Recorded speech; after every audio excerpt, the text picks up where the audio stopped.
pick for Joker. Joker has a bit of a trinity.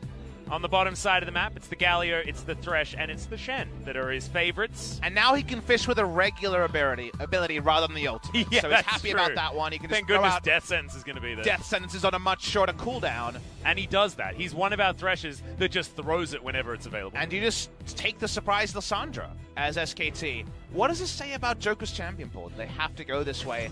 And they kind of opted into this with the Braum ban. So let's see if they have a new avenue, or if they're just happy to Galio into Lissandra again. Could see an Ezreal here potentially.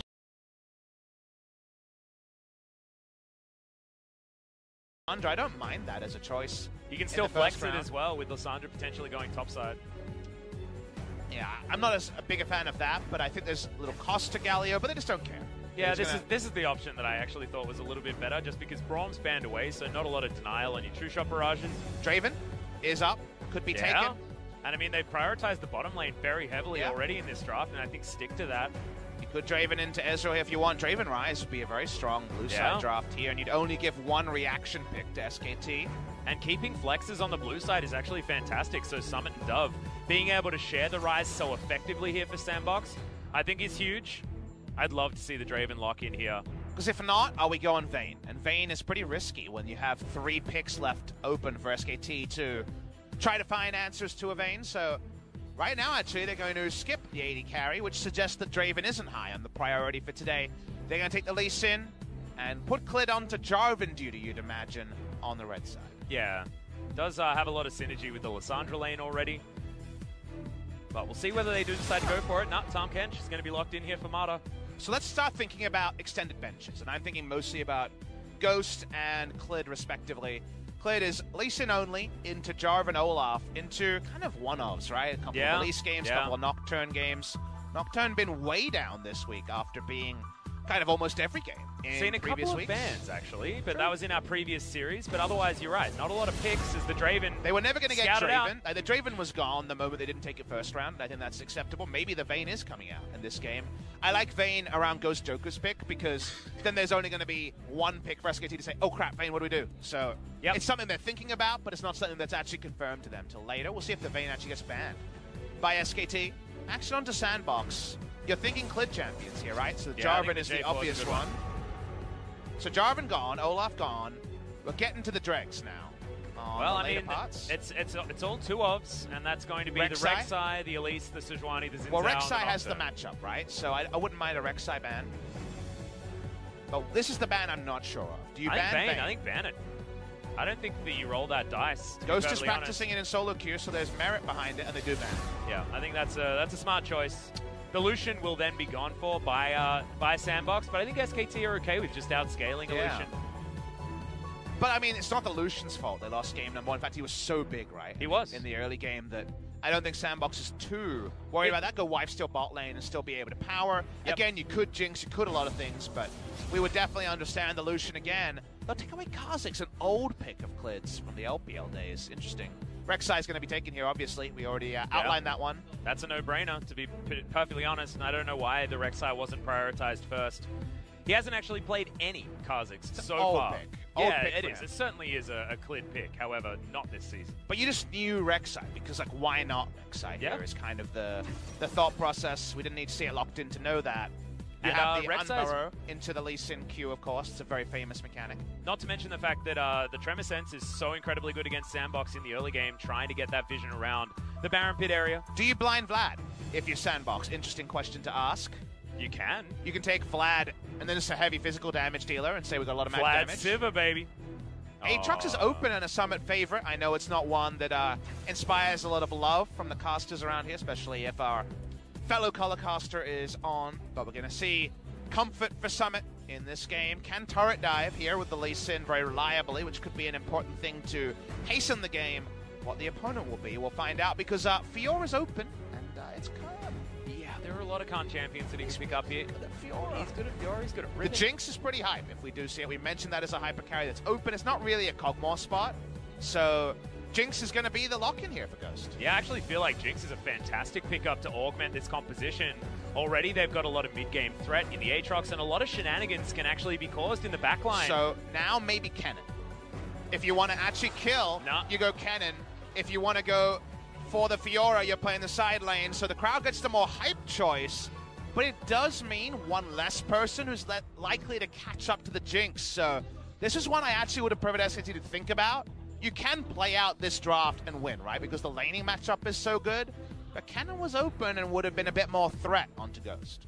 Especially if it was the AP Cannon. I completely understand that one, but I do like SKT deciding to play the finesse style with more of a split push decision, because SKT just do it so well, right? And then you can avoid Jinx's incredible ability to AoE in a team fight, and you can use the Ezreal to his strengths. And now they throw Ryze top lane, and suddenly the Fiora's in a different spot than it would have preferred. So it's going to be Dove on Aatrox mid. Summit and Dove have pretty overlapping champion balls. They all play the same champs. Yeah. No Akali this time. The Cannon would have been the respectful choice. It almost feels like they stared so deeply into it, they saw what they wanted to see Atlas, and while it's not necessarily going to be a disaster, the Cannon would have really been able to do a lot of things. Let's see how the Fiora does. I feel like it'll need a bit of help.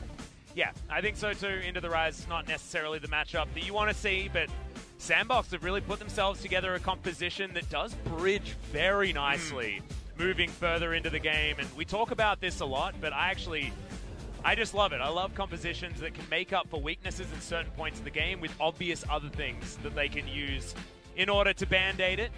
SKT on the other side will have certainly some very clear win conditions, and also the 4 as far as the 1-4 is going to be strong in the Lissandra Ezreal, who are going to be very slippery. And does Khan just rock up mid lane? Could happen, right? We've seen a lot of flexible lane assignments, so no guarantee the Faker doesn't find pastures new in the top lane. Well, we'll see what happens here. Game number 2, SandBox versus SKT.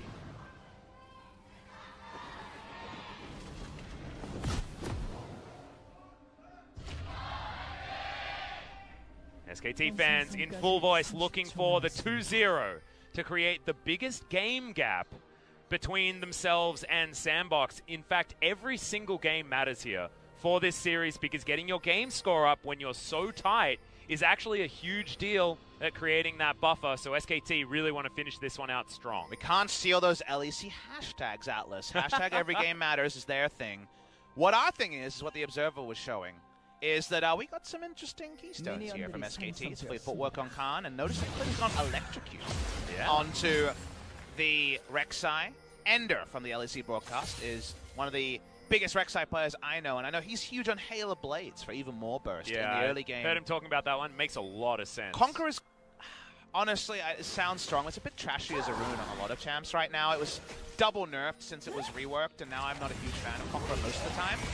Teddy and Mata weren't a huge fan of finding Joker and Ghost in lane, but no leash is going to be coming out. It's going to be red buff starts by both junglers. Yep, high value there from the Guardian for Mata though, so that's going to keep him and Teddy in a pretty good stead. But as you can see, this is what you do as Jinx. You get a very quick level 2 by utilizing Pow Pow.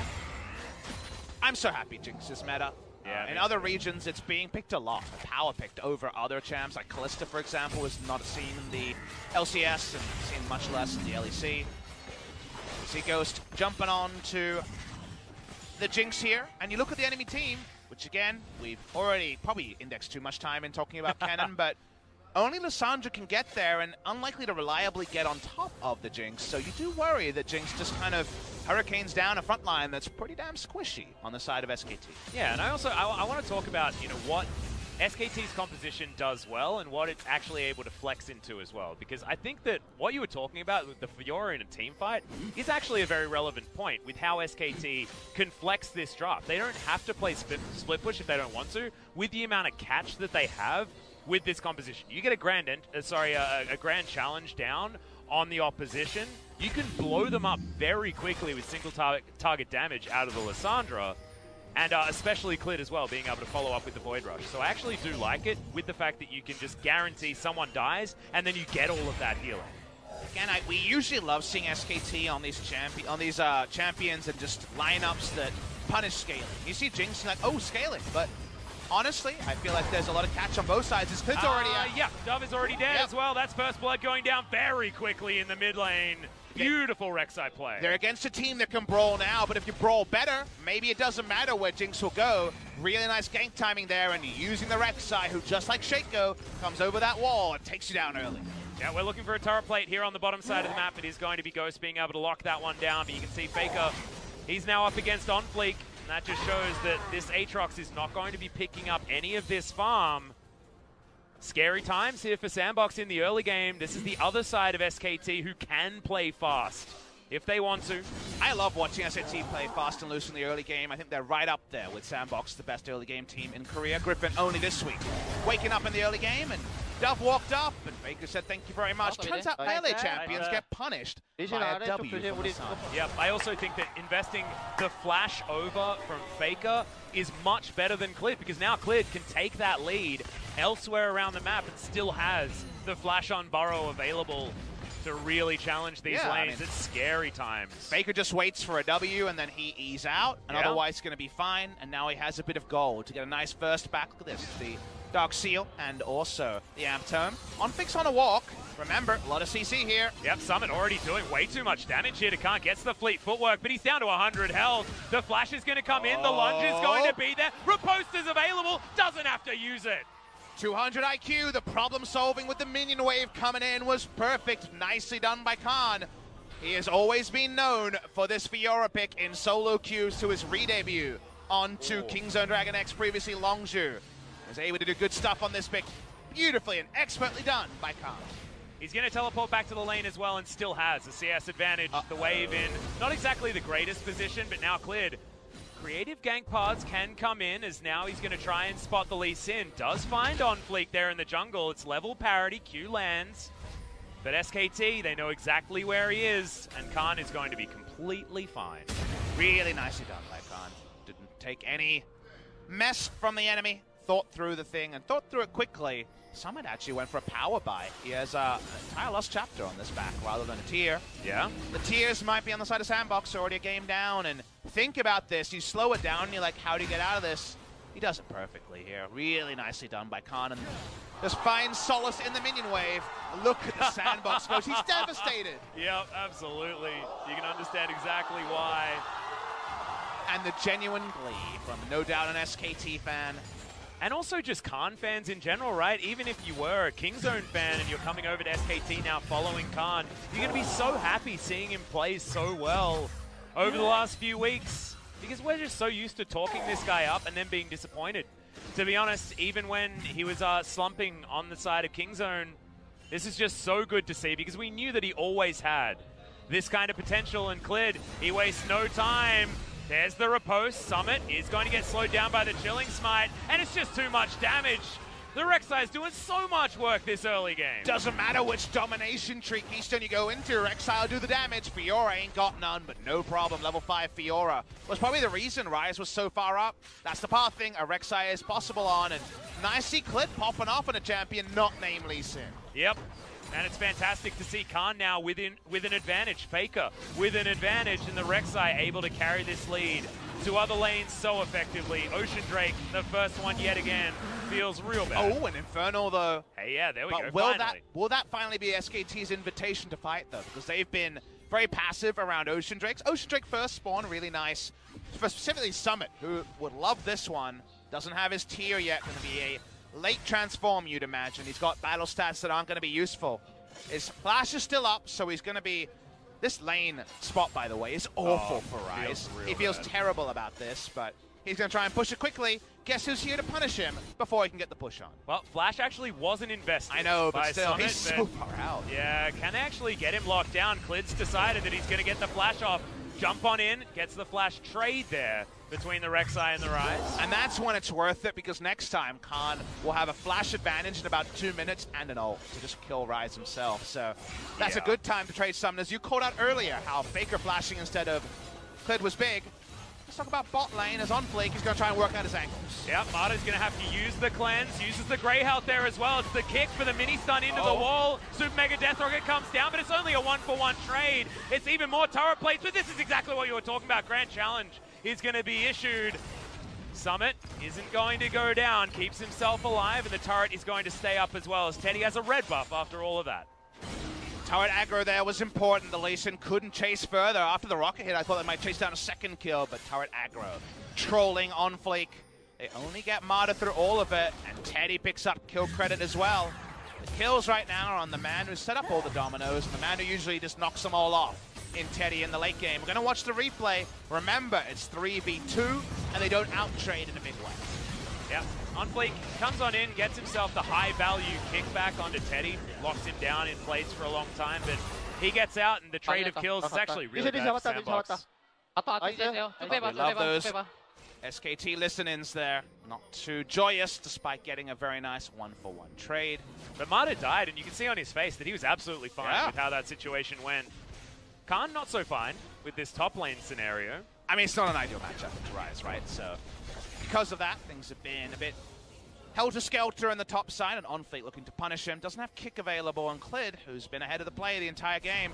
He's rolling up, and right now he'll be unsighted, but expected by SandBox. Yep, and that's just a minion wave guarantee gank to come in from SKT, so they're still able to actually get a lot of high value. Even stealing away this blue buff is a little bit more than they necessarily needed to. It was already a victory, and then FAKER still is able to lock that one down.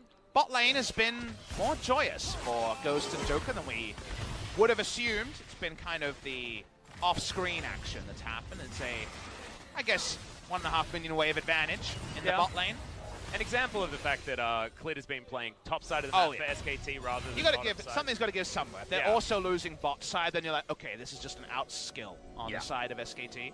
And you'd look at the other series that SandBox won against SKT and wonder how the heck that even happened. Exactly. So good that there is at least a counterpoint, and Jinx is a great counterpoint that can pop Kettle Black in the late game. Teddy now has himself the Iceborne Gauntlet fully completed before a tier. This is a very defensive choice. And what does that tell you? It tells you that my jungler is quite liking the top side of the map, but he doesn't want to have a holiday bot side anytime soon. But could also situationally be for chasing. He even amusingly has the blue buff, so he's going to be there. Yep, it's clearing away on the bot side. Jinx has a one-item power spike. She didn't with item builds before, now that Infinity Edge can be built without being a troll. So you get the right RNG, you get the right chase. Berserker Greaves, BF Sword Pickaxe was always the Jinx build the last time Jinx was meta. And honestly, the last time Jinx was meta was kind of when IE was in its old self. Yes, and now it's back to that state, so I do like that a lot as well. The extra attack speed that you get from the Q is why it's so much more valuable on the Jinx than other possible choices. And why you love Jinx buying flat attack speed, so flat attack damage and just a bit of attack speed is if the enemy ever recalls, you just obliterate turret plates. Turret plates weren't there last time we had a Jinx meta. You can never find any space to leave lane because she just unloads a flurry of damage with all her early game attack speed. Well, you can see even when it was Teddy and Marta just sitting under the turret, Ghost uses the extra range and just mows it down anyway. Don't even need to find a back timing at all. Tier is done here for Summit. Finally completed for Teddy as well, as FAKER is struggling in a lot of these trades against Dove. Finally, an Infernal Chains misses. 2 kills to the good, but how about this, Atlas? You must admit, it is 4 turret plays to the good. Yeah. On the side of SandBox. Still, we do notice 1,000 gold lead, so that's not telling the whole story. CS leads in mid lane is the most pronounced, but worth noting that at least there are counterpoints that SandBox Gaming aren't rolling over in the early game. Yep. As this game goes on, so many things here from SandBox as Clid and Marta are just a 2-man wrecking crew. Frozen Tomb comes down, World Ender's going to be there, but Dove immediately goes down into it. Safeguard has to be used to get Onfleek out, as SKT have set themselves up for this Infernal Drake about as beautifully as you like. They finally see an invitation for a Drake all series. They waited out 4 Ocean Drakes in a cloud. They find an Infernal. It's to their liking. They roamed first as top side. Yep, Summit is going to Realm Warp his way out. True Shot Barrage is going to fly forward. I don't know what it's looking for, to be perfectly honest. Looking for a backing Dove by the looks of things, but doesn't actually find any joy there from Teddy. But what I love seeing, Atlas, is how organized SKT are. They identify, ooh, a Drake we'd like to fight for. Who roams first? But Teddy leaves the bot lane. Jinx was the only champion of the bot lane quartet or trio. I couldn't really tell how many were there. That wasn't going to be able to make it to the mid lane. They poke around, they get control on the objective, and they take it. So in one fell swoop, around an objective they've shown no priority on all match day. Come down, they take it, they back away, and they feel good about it to SKT. Yep, all of the turret plates have taken bar 1 on the side of the bottom lane for SandBox Gaming, so Ghost has a lot of extra money. So it brings even more relevance to the fact that Inside Track was there for Teddy, because as soon as Jinx can't actually get in, that is a big problem, as Arcane Shift not invested to try and get more damage onto Onfleek. And now he's trying to wait to get Ghost, say, 3 kills out of nowhere, right? Maybe team fights are the way you need to go, because he already has IE. He can already get excited. Speaking of getting excited. Yeah, exactly. Ghost Meanwhile, is going to be, as FAKER just kills. Okay, See you later, Dove. Sorry about that, guys. The big zoom out was there. I was looking at the bottom lane. That wasn't where the excitement was. It was SKT in the mid lane. TRtrebuC is a pretty big problem. Yep. This champion is unbelievably strong in the early game, and it felt like we sat there with the patch notes and shouted it, and no one was listening. Cleared, took notice, has brought back Rek'Sai in style. Infernal Warrior, no problem. 5.2 AD ratio, if you hit everything, is the number that really I dilate my eyes and get concerned about. Lee Sin also with a 5 AD ratio of his own, but a lot more situational. Yep. More skill shots to hit. Ghost finds a lane to his liking, but now it's mid lane after taking all the turret plates and bot. Yeah, and taking the turret there as well. So that is going to mean that SandBox get themselves some much-needed global gold. But Clid's going to take some much-needed lives that Dove has, because a flash in like that, you layer the CC, and it's all too easy here for FAKER. That was just... Actually, he was overkilled. This is a really weird thing to talk about, but obviously you wanted to press the R button, right? Which we know has a cast time, and you need... Yeah. There was still more CC they didn't use, so he actually probably had another 1.5 seconds of overkill CC duration before he was ever going to get to press a button, so he just straight up died. Yep, couldn't use the ult, couldn't use the flash, couldn't use anything. He was just dead. SKT have moved Teddy and Mata to the mid lane as well. It's going to be FAKER pushing in the side lane, and SKT now with their Infernal Drake in hand, they're going to try and put the Jinx down. She's still ahead. 15 CS is going to be that margin. But if Clid gets on top of her now, I don't even think you're going to be able to click on a lantern in time. I think you just die. And it was teleport Jinx, not cleanse Jinx, to skip over the QSS. So, like you're saying, going to be a required purchase, and they need damage from somewhere. Summit top lane. Remember, this do-si-do with the lane assignments was at the cost of mid lane being a bit all over the place. And Summit hasn't been able to grow a huge CS lead to actually pay off the Aatrox, who's not doing so well. Yeah. Khan up here towards the top side is just weathering the storm. He's within touching distance of this minion lead that Summit does have, and not too many plates did actually go down in favor of the Rise with that range advantage that we talk about all the time. Ravenous Hydra almost there for Khan as well, who's just soaking up minion waves under this turret as best he can, wanting it to survive for about as long as possible. And that Weathered Storm should lead to some all-in potential later in the laning phase. All right. Lane. Yeah. CC bar going to be utilized there as Dove doesn't get the Infernal Chains. They wait this one out, and this is a see your death moment if ever I've seen one. Void Rush. Oh, okay. They don't wait long enough. Slight misplay there from SKT as now Mata has to eat the Grey Health, but the Flame Trump, as you can see, are going to stop him from being able to get there. On Fleek, that's a bit of a mistake. As Teddy able to avoid that one. He's waiting for another E. The Arcane Shift would be the end of On Fleek, but Safeguard gets him over to Joker. He's still going for it, but gets himself over the wall, and this took a little bit of a while, but FAKER is able to lock that down. The Ignite isn't going to be enough, and FAKER survives. So much action across the maps, LPL style. They were brawling in all 3 lanes. They're going to push through mid lane. We know how fast the minigun will take down this turret. Teddy has to watch on. Can't clear all the minions with the True Shot Barrage, and the win condition is get Ghost in a team fight post-haste. Yep. Teddy needed to have that Arcane Shift available as well. Jinx getting excited as that turret falls down. On Fleek going to be able to take another Shelly Rivers, but Mata has decided that himself and Clid don't want to let this one go down for free. Death Sentence is going to land. Teleport from SKT. They're going aggressive as Mata gets himself the Devour. Shelly is still fighting in this one, but there's the ultimate from FAKER. This is what we were talking about. The Jinx just can't click anything because she's dead before she can make a decision. Khan makes his way in. They even get Shelly Rivers. SKT even it up as far as the Shelly count for this matchup. And SandBox reeling at this stage. But it was a plot twist, Atlas. We saw the machine gun running. We thought, is this the moment where SKT had been too bold? However, they have the backup. They can call it in, and the super best friends show up, and there's no answer from SandBox. Dove ambling back to the mid lane after not being able to be involved in the play. So SKT, like you say, still end up with the advantage there, and Jinx goes down for the first time this game. Yeah, it's unfortunate because that was also a lot of kill gold going over to SKT. 2,000 gold going to be their lead as we check out this replay from a long time ago. Yep. Mata going down was an inevitability, but just a bit of a mistake there from On Fleek. That wasn't even a flash from Teddy. Just straight up got out there. On Fleek wasn't clean enough. Yeah. On the kickback. Bot lane. I feel like this play happened 4 times in a row. Yeah. We're going to watch the charm. Let's focus on the picture-in-picture as the Drake has been started by SKT, and SandBox are their second, therefore should miss out. Yeah, not going to happen. This is FAKER calculated, is what you say in the chat afterwards. I think that was a single-digit health bar there for the Lissandra as we check out this fight as well. Look at how many TPs there are, right? Yeah. First comes Lissandra, then comes Fiora. Nothing a little Jinx can do. Eventually going to be swatted down like a fly by the Fiora. Can't kill Summit on the back, but the comms tell you the Naisu is there. It's cold in. Yep. Herald's taken. Nice. It's going to be your translation. Thank you very much, T-Sun, for giving us the heads up. But I think a lot of people back at home would understand that that's exactly how that one is going to go.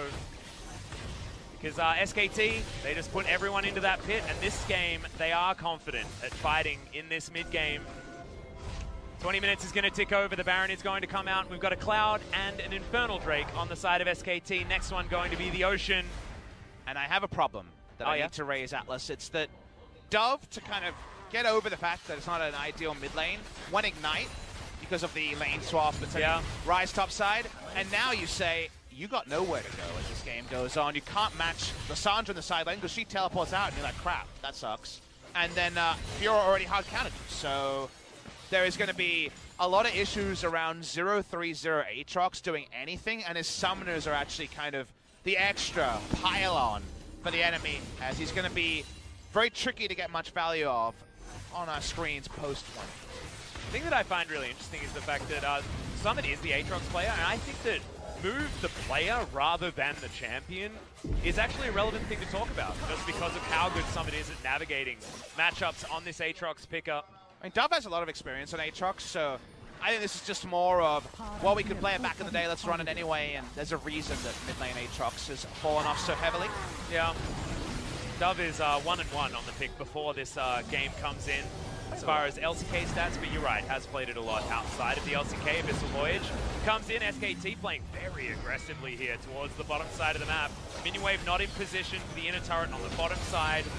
That one is still very neutrally posed.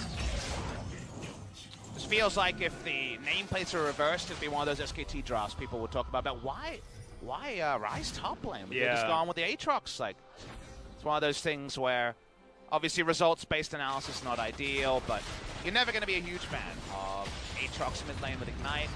Definitely hasn't come together in a big way. All they really have to show is this 2-item Jinx. And she does have Hurricane. She can get going, but they need that first kill. And they probably need to make a play while these teleports are on cooldown, because it's the only time they can outnumber without all of the backup that SKT have invested in. Well, now Teddy's looking to stack up his second tier, does have himself a Lost Chapter as well. He's actually foregone any of the Vamp Scepter items that you could go for in this place. He just wants to get himself scaling as quickly as possible. I like looking at Teddy's item builds since he varies them a lot. Cleanse used from Marta there as Joker does land another hook, as FAKER not going to go in on the claw. Dove, good knock up there as cleared. Burrows his way out of trouble, but he's down to about half health. Joker as well, he's in trouble, uses the cleanse but lands the hook. Teddy threads the needle on the Mystic Shot. The Frozen Thrall is chasing, and SKT are following afterwards. This squad is feeling great in this mid-game, as Khan's even launching himself forward. Good zap there from Ghost, but doesn't have the rest of his team available, and the Mystic Shots are really starting to hurt from Teddy. This is actually going to get SKT a big objective that's not immediately clear. They're not going to kill something. They're going to kill all the vision that SandBox have put down, crucially, just as their teleports are about to come up. And when you have control wards on a Baron and triple teleport available against Ignite Aatrox, honestly, as SandBox kind of throw up your hands, you're like, I guess we run at something and hope they come to us, because this is definitely going to be map control fully converted by SKT in about 1.5 minutes time. We're watching the replay. Joker's been fishing all series, and this man's not catching much. He gets the Lissandra, but it's not enough. Teddy missed one Mystic Shot throughout that entire passage, and all of the skill shots that he actually hit were in a row. And that's why there is a very dead Thresh. And that's why we talk about Ezreal differently here in the LCK, because some of our Ezreal players just seem to have magnets on that particular Q&W ability. Champion that definitely has powered down in kind of an indirect fashion. We're not even on 9.6 where the double tier build is gone. My feeling is, this was actually discussed by Skara when he was going over some proposed nerfs to Ezreal. I kind of agree with him here. maybe you just go Ludens as your item in the place, right? You just go Lost Chapter like you did before, and Ludens still procs, right? You can still poke around and be annoying with that, so very interested to see if you get the soul of the 45% CDR. Is that, well, you know. Oh, man, he's just not having a great time. The World Ender does come in. On Fleek does land an ability, but it just straight up doesn't matter because Abyssal Voyage follows him through. Even the Lickitung going to come out from Mata to slow him down. Flame Chompers do deny any follow-up kill, but the damage has been done. This could just be a Baron for SKT. The damage is extended. That wasn't even a real teleport. They just got 3 of those, and they got 1 with their fake teleport. Yep. Abyssal Voyage. Yeah, exactly right. Mata's just so good at knowing exactly where to use that ability on this Tahm Kench. So a lot of different Tahm Kench players as Realm Warp is going to come in from Summit, but SKT have them surrounded. Clid burrows his way out. SKT controlling the battlefield. They didn't like it. They're not going to go for it as Teddy actually Arcane shifts his way into a zap. That's bad news. So that's 2 teleports used for a defensive position, no more. That's good news for the side of SandBox, and they have to invest Flash to get that to happen. However, control an Ocean. Not the Drake you want, but the Drake you'll have to accept. We could have 2 more spawns in this game. SandBox walk over, and if they're not spotted by anything, they might try a sneaky Baron. It's not going to happen. SKT get a free Drake. Next spawn will be confirmed very shortly. SKT have now vacated the control that got them the pick, because remember, clearing all the wards around Baron allow that Abyssal Voyage play to be easy, and SandBox say maybe it's time to run a Baron. Yeah, this is actually a bit of a problem because Teddy was going for a reset, going to immediately teleport back in. The Baron at about half health as Khan is going to get hit up, and SandBox not going to risk it. Double hit on the True Shot Barrage, and SKT, they actually want to go for this fight. Teddy very aggressive there as the hook lands onto the blue buff, and now it's SKT that are going to steal that one away and maybe even claim this Baron as well, or at least get complete vision of the area. Yeah, unlikely they're going to actually start the Baron. Their Baron speed isn't fantastic, so it's better for them to just control the pick and wait for pit and wait for a pick. It's probably the cleanest way to go. SKT put down their control wards, and now SandBox start to control about 1/3 of the map rather than the usual 50-50s. If this is some French fries being shared, you're not getting a big portion if you're SandBox. And SKT, they start throwing out skill shots and threatening SandBox to walk forward. Yep, and starting the Baron before taking down that ward means they do want to turn. They do want to start a fight here as Joker going to get missed by a few of those autos. As Clid's in trouble, has to flash the Ignite, is ticking down, he goes in to the stasis and holds himself alive for a moment, but only for a moment as Summit is going to finish that one off. Now the Realm Warp is a huge deal. Faker jumps on forward, but they immediately get rid of the Thresh. He goes into his ultimate. Summit unable to finish off the Lysandra, but the Tahm Kench is going to be dead. Can Teddy actually control this battlefield enough as Khan does get the grand challenge, and they should be able to get rid of Summit here. The Lee Sin going to go down as Teddy's on the chase.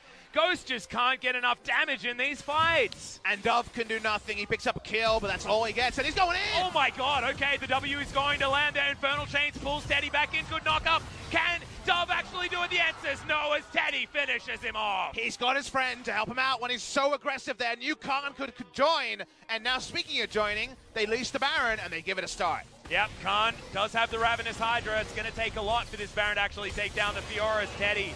Also has a little bit of lifesteal in this build with the Vamp Scepter. Ghost is going to come on over as Faker's looking to flank him. They are going to be able to get rid of the Jinx. He's trying to make it onto the land. Does get that True Shot Barrage.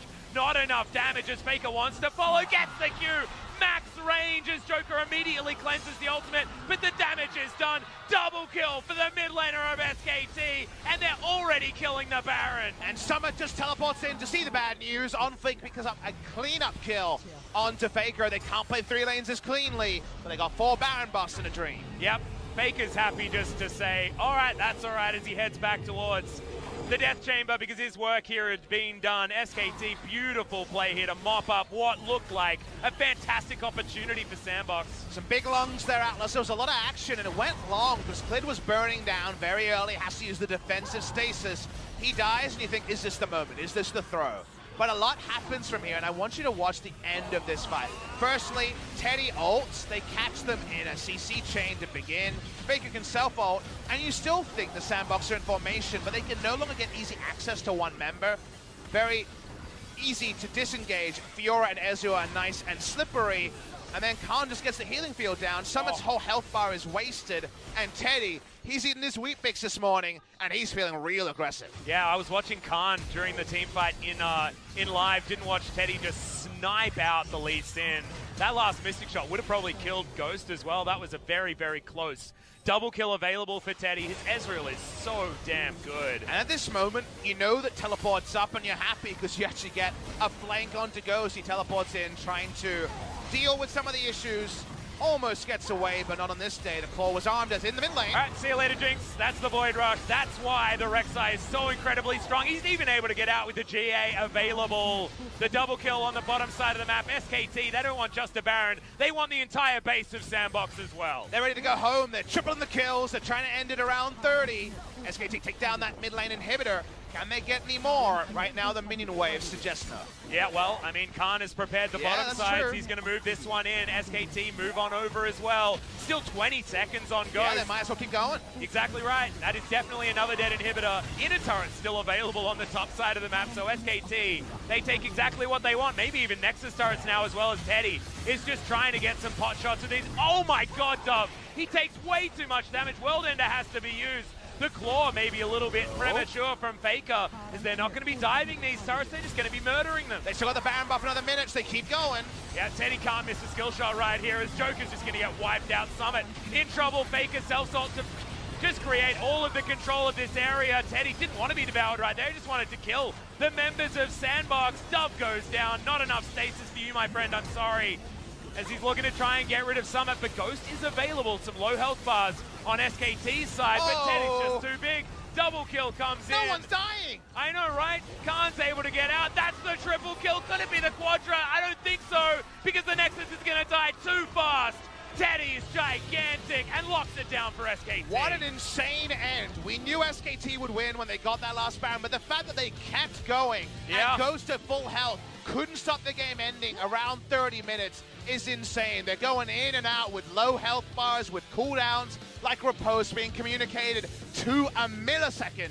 SK Telecom T1 had a goal this week. They saw Griffin come back ferociously yesterday, and they say, can we do it better? You look over this series, and it might not be quite as one note as the domination, but given the opponent, you look at SKT and say, hats off. You guys are second, and you're right up there with Griffin. Yep, and I'm also really excited to see the VOD reviews from this particular series as well, because you can just focus on one player from SKT and dissect exactly how beautifully they played it. I think Teddy's probably going to get the MVP for game number 2 as well, but I think FAKER deserves gigantic props for how he played alongside Clid in that early game.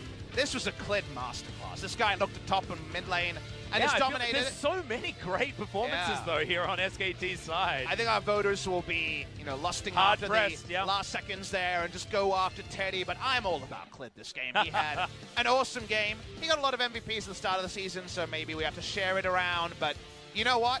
When you're kind of falling over to praise everybody on the side of SKT, it lets you know they all played their role. Mada and FAKER, the most understated in this series, but they did their role.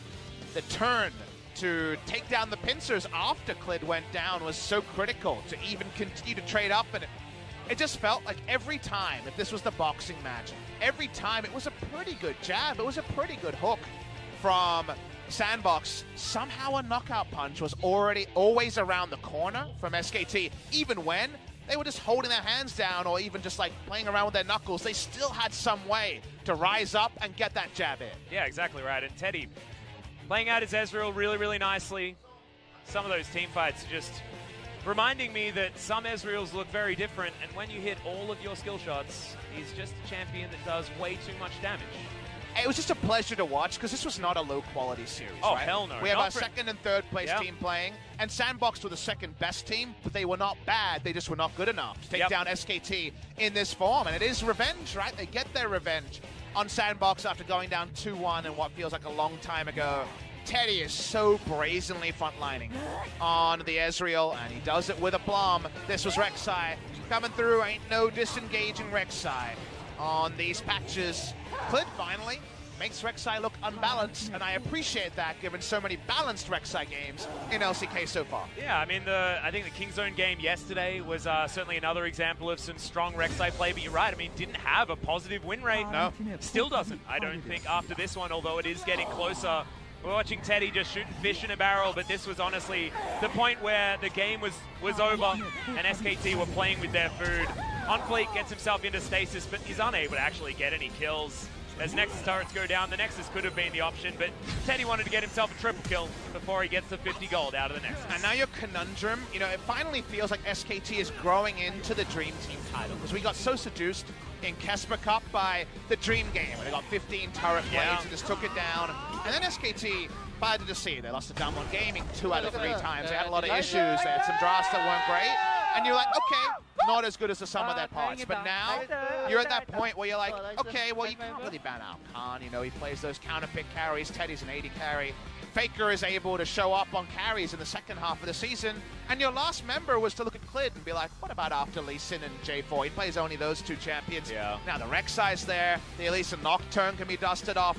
Suddenly, you're short about 20 bans, and that's a pretty good sign for SKT. Because when the best of 5s come out, you got some deep benches of talent to draw from on just a cavalcade of champions. And then you've also got so much experience behind them as well in Coma and Zephyr, and if you're sending SKT to a tournament like MSI, damn, I mean, Coma himself has been to almost all of them and has won as many as you like as well. I mean, 2015 was the first one that I saw, and it was very, very close to SKT winning that one. Oh my goodness, this team is very, very strong. Still Griffin to contend with. Griffin did 2-0 this squad, but if this is the SKT that's going to be in the finals gauntlet, Griffin is going to be sweating thinking about how to take on that particular challenge. And if this was a redemption arc, you know, trying to pay back an opponent that failed you, this would have to lead in some sort of hug afterwards, because it just wasn't close in the second half, right? It was just SKT showing how much they've learned over the course of, I believe, I want to say 12 best of 3s, 12, 11, 13, somewhere around there.